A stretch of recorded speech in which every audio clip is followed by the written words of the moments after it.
I'm Andrew, co-founder of ZAP Post, which is an automated direct mail solution. The idea is to talk about marketing connected journeys, but this is what we do. Why are we all here? Firstly, I guess, why are we here? We're here to learn, here to engage, here to discover what's happening in the world of marketing, and I guess it helps to know who you're learning and discovering from. So actually, before we get into that, I will take 30 seconds to tell you about me. I'm Andrew again, and we come from the world of retail e-commerce, okay? Pure play, hard graft, digital marketing, driving sales and doing all the ops. And we've done that for 15 years in the world of retail, home, fashion, accessories. And then about 7 years we flipped to the other side, the vendor side, so that we could, where we genuinely realized that there was something missing in that e-retail journey.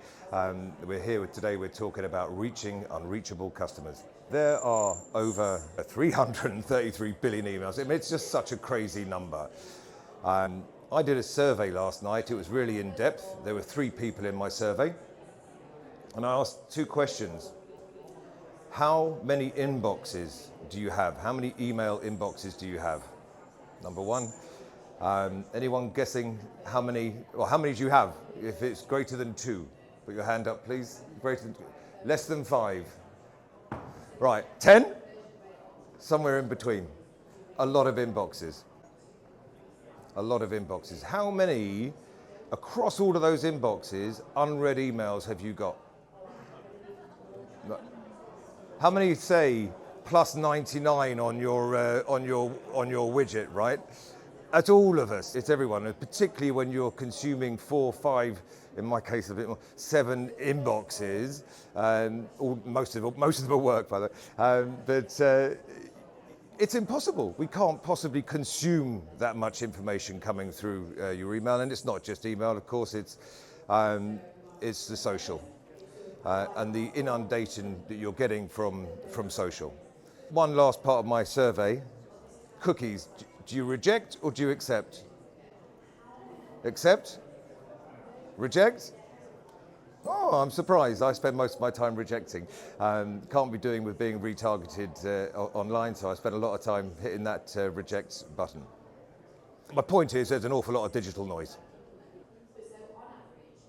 If you heard Chris talk earlier on from Proco, he'll talk about higher engagement. The actual number is 35 times higher engagement from a piece of direct mail than it is from email.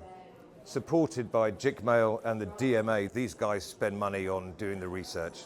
They're all Royal Mail backed actually, and they're doing the research. So it is Royal Mail backed data, right? As opposed to some email companies giving us that data. But nevertheless, it's a staggering number.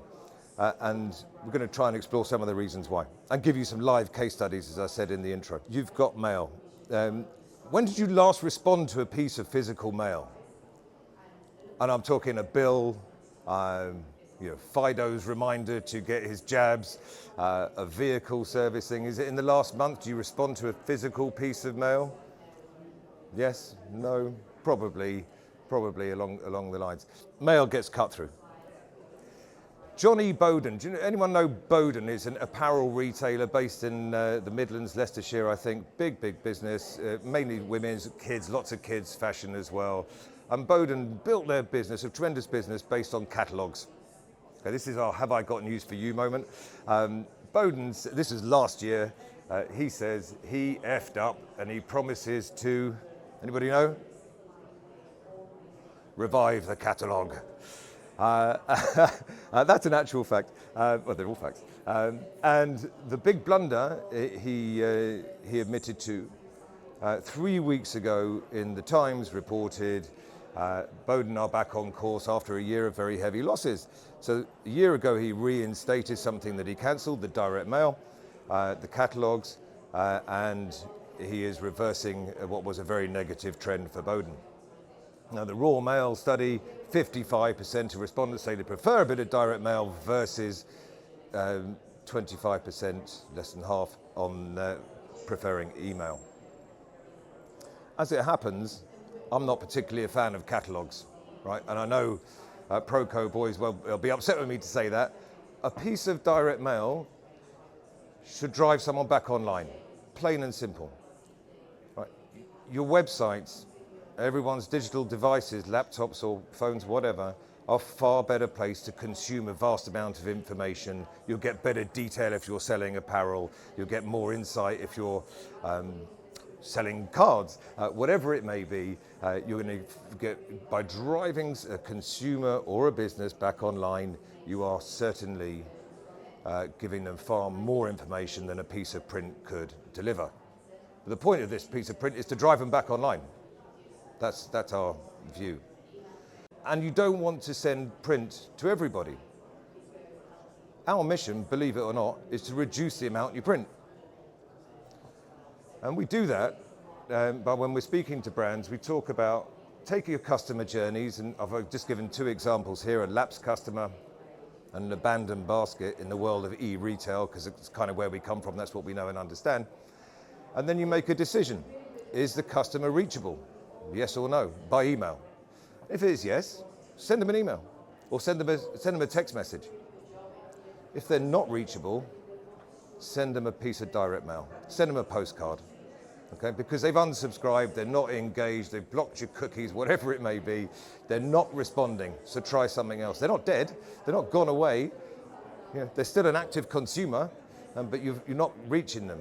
So reaching, first of all, when you try direct mail, if you haven't already tried it, try it with just those that you cannot reach by digital means. That's the starting point in our opinion. And then you test and control group, right? Everyone here, you're all marketeers, you understand the difference between a test and control group. So test it and understand the difference. See if those 35 times engagement rates actually stack up against the reality. And as marketeers, I'm all too familiar with the challenges that you've got and the marketeers that we speak to every day about the rising cost of ads. We're going to go into some of that in a second. But ultimately, you have got a multitude of different channels that you have got to engage with, find ways of engaging with your customer groups across multiple different digital marketing channels. And not only that, things change, right, all the time, and you've got to keep on top of that. It's a minefield. CPC, cost per click ads on Google and your Bings, industry average. I don't know where we all sit on this graph, but the average over time right now is $2.50 a click across all industries, and it's rising. It's rising from 2019 at $1.72. Forgive the dollars, but that's the only data I've got. Up to $2.50 now. And that doesn't take into account the seasonality, right? In Q4, guess what? Everybody's driving for the same customer, the activity is stepped up, and you've got demand curve changes. It's an auction at the end of the day. How many you're competing against all your other competitors? They're all bidding for that same consumer online. So in the peak season in the world of e-retail, at least, what you have is cost per clicks rising astronomically by another 25%. Your conversion rates are going up as well. Okay, so they're hopefully what you're hoping for is a bit of okay, it's going to cost me more, but my more conversion, so it should balance. Spray and pray, there's no place for it anymore. B2B or B2C, there's no place for spray and pray.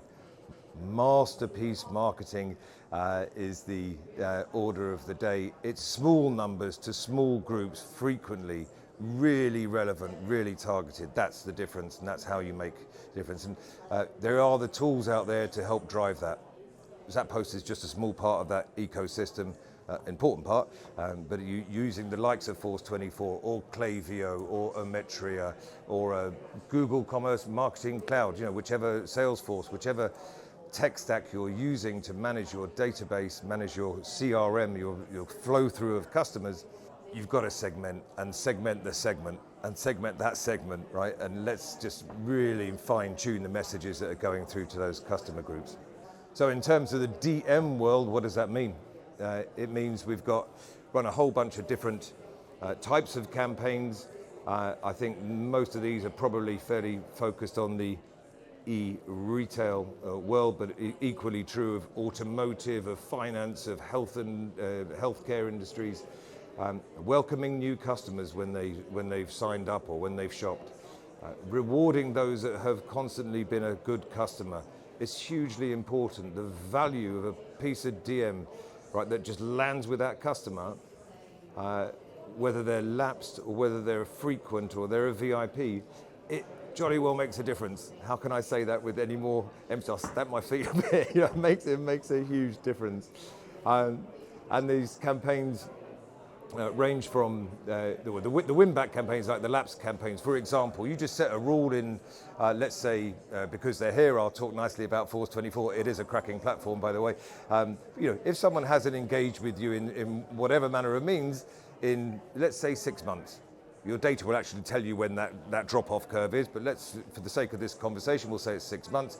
If somebody hasn't engaged with your brand in that 6 months, they're going to fall into a pot, into a segment. We'll just take that segment and it's going to fire straight into ZAP Post and send them a postcard or a letter or a one-piece mailer or whatever it is meets with your brand guidelines and what you're trying to do with that customer.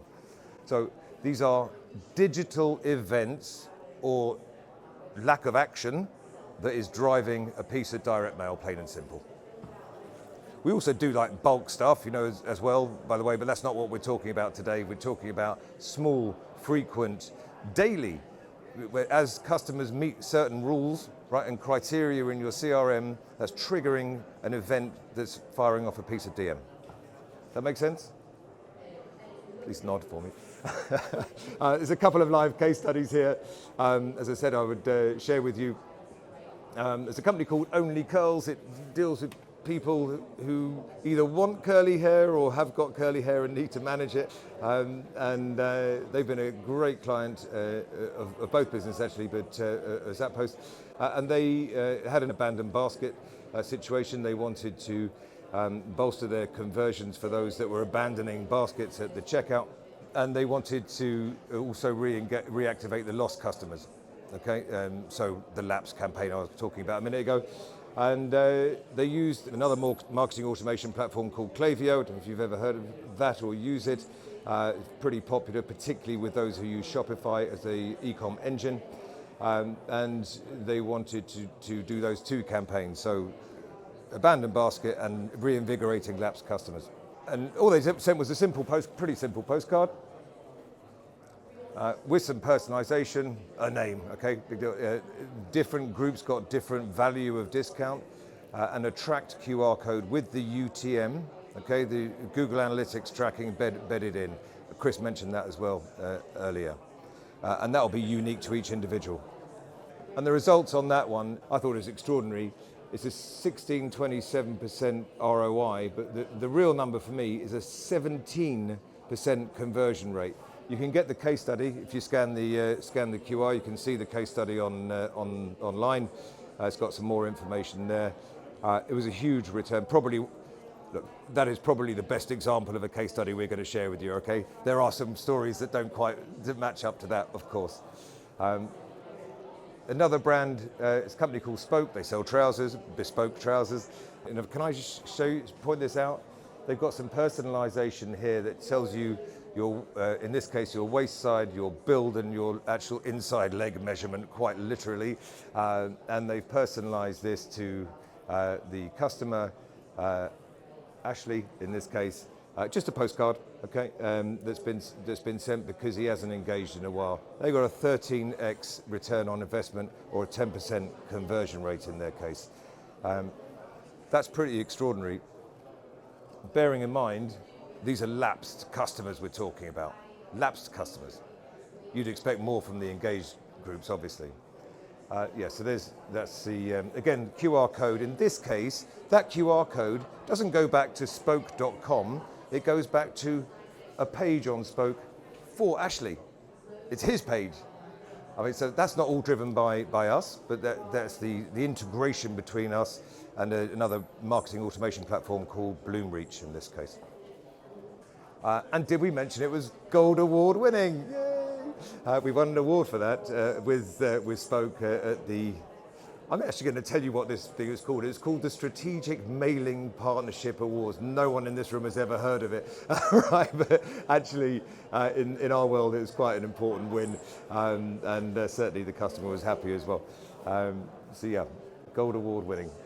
I know Chris has spoken about this. I've mentioned it, so I won't dwell on this one. But QR's very important. The depth of knowledge you get from a QR is just incredible.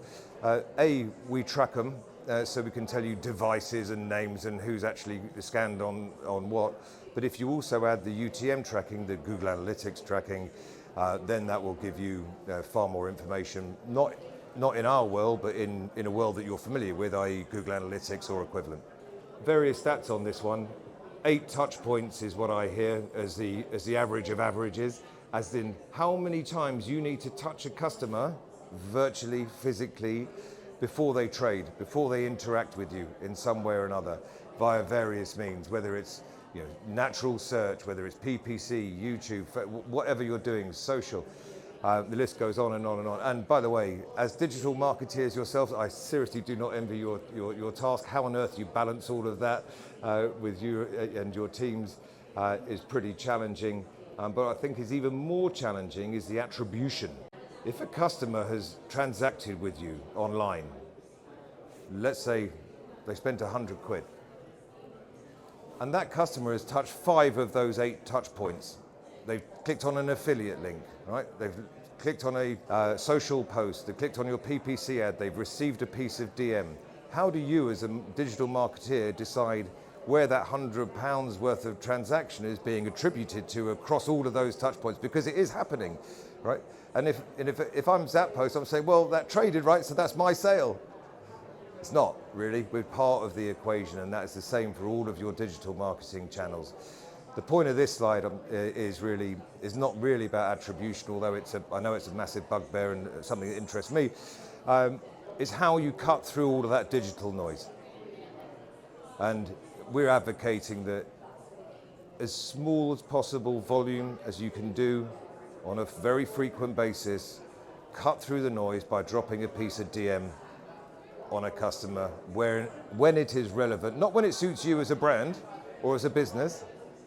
That's not the time. The time is when it's relevant to the customer, not when you decide you're ready to do a DM campaign. There's a massive difference. Choose your times based on the customer. Make it super relevant. Your customers, your audience, whether they're contacts or customers, will certainly appreciate it. I will talk about sustainability because despite the fact that we're in the world of print, we spend an awful lot of time, an awful lot of energy, and quite a lot of money buying trees as part of our process. For every 200 pieces of direct mail that we are responsible for, we plant a tree, not in this country, like Webmart earlier. Our partners print, we plant. Currently we're planting in Tanzania, and every single tree is trackable online through via the site, via our site, and it's something pretty close to our hearts. The digital marketing landscape, the whole, I think all of the social, all the email, those 333 billion daily emails, they are responsible for circa 3% of global CO2 emissions. That's extraordinary. So when you're doing a post on LinkedIn, when you're sending an email, there is a carbon footprint to that. No one thinks about that on a daily basis, clearly, but it absolutely is there. Those emissions are equivalent to the entire aviation industry. It's remarkable. By comparison, paper and pulp, print, accounts for just 2%. So listen, none of it's good, okay? But it's a lesser evil, actually, in that way. Europe are right on it, as you can see.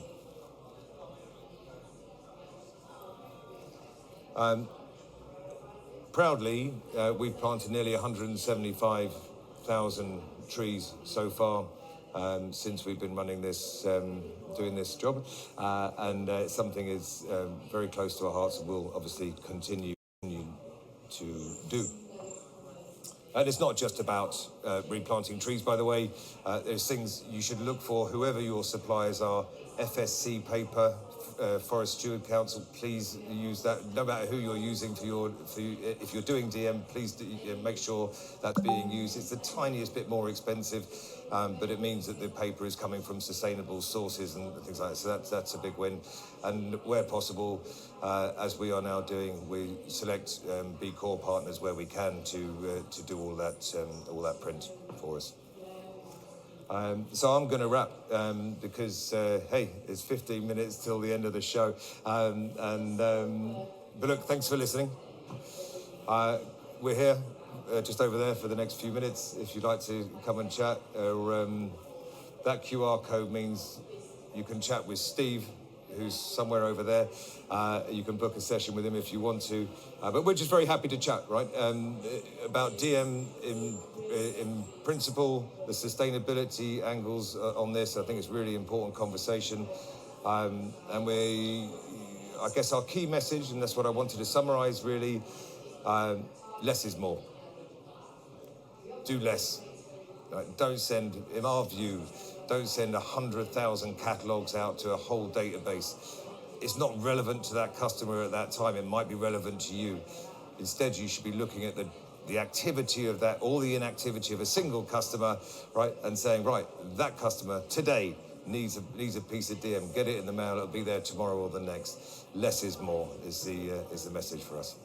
Thanks a lot. Enjoy the rest of the day.